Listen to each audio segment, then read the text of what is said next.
Paris Agreement commitment, in the period of 7 years, Indonesia has submitted various mandatory documents to the UNFCCC Secretariat. Dengan pemantapan kebijakan dan langkah serta implementasi dan evaluasi bidang-bidang sektor kehutanan, maka pemerintah Indonesia telah menetapkan kebijakan dalam rangka pengurangan emisi gas rumah kaca untuk mengendalikan perubahan iklim dengan Program Nasional Indonesia's Follow Net Sink 2030 yang sudah dapat mencapai net zero emissions sektor kehutanan dan lahan pada tahun 2030. Tetapi di dokumen Follow Net Sink sendiri itu dijelaskan gitu bahwa kalau kuotanya habis, maka setelah 2030 harusnya Indonesia itu bebas deforestasi. Jadi ini ada kontradiktif juga gitu lah antara pernyataan Bu Siti sendiri dengan dokumen Follow Net Sink.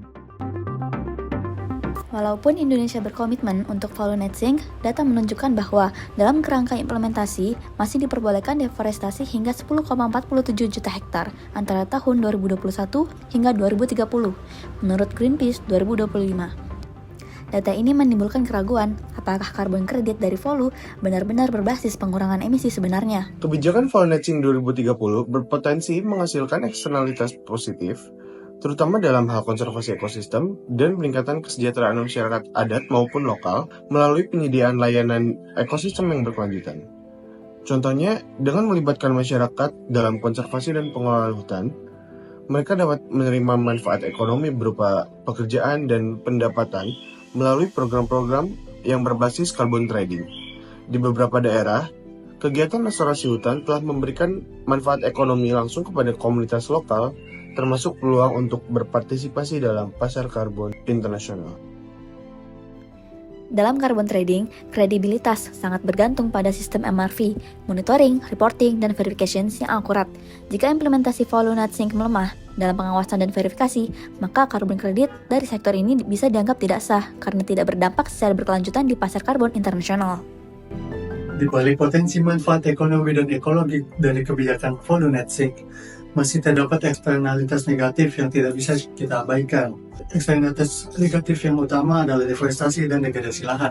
Deforestasi bukan hanya mengurangi luasan tutupan hutan, tapi juga secara langsung menurunkan kapasitas penyerapan karbon yang menjadi fondasi utama dari skema perdagangan karbon.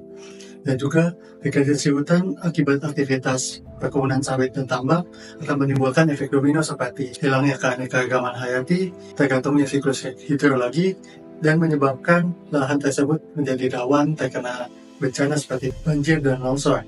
Sebagai ilustrasi, menurut Greenpeace, pada tahun 2020 Indonesia mengalami deforestasi sekitar 115.000 hektar dan kegiatan ini terus berlangsung dengan rendahnya implementasi kebijakan yang menjaga integritas hutan. Data lainnya menunjukkan Indonesia kehilangan 10,5 juta hektar hutan primer atau sekitar 11% dalam 20 tahun terakhir. Pada tahun 2023 saja, sekitar 292.000 hektar hutan primer kehilangan hutan terjadi di kawasan hutan resmi. Ini menunjukkan bahwa lemahnya kebijakan yang ada, meskipun hutan-hutan tersebut dilindungi, pada praktiknya mereka masih rentan terhadap pembukaan dan eksploitasi. Peran masyarakat sangat dibuka oleh kebijakan-kebijakan ekonomi yang dikeluarkan oleh pemerintah saat ini. Skema perhutanan sosial membantu untuk masyarakat supaya dapat memanfaatkan hutan tidak hanya dari kayunya, tetapi juga dari hasil hutan bukan kayu yang tentunya mengurangi angka deforestasi. Selain itu, dana yang dikucurkan oleh BPDLH membantu masyarakat yang memiliki program-program pelestarian lingkungan untuk dapat mewujudkannya.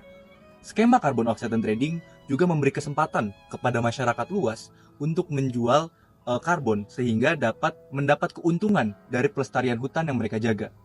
Masyarakat memiliki peran penting dalam keberhasilan Follow Net Sink 2030 dan carbon trading, baik dalam pelestarian lingkungan maupun pemberdayaan ekonomi. Mereka berpartisipasi dalam program perhutanan nasional, mengelola sumber daya secara berkelanjutan, serta terlibat dalam pengurangan emisi melalui praktik pertanian berkelanjutan dan penanaman pohon.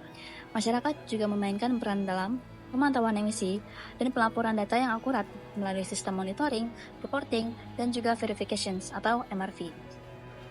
Selain itu, mereka berhak atas pembagian manfaat ekonomi dari pasar karbon dan menjadi bagian penting dalam konsultasi kebijakan serta implementasi program. Keterlibatan mereka tidak hanya mendukung pencapaian target pengurangan emisi, tetapi juga menjamin adanya keadilan sosial dalam distribusi manfaat ekonomi dari kebijakan tersebut.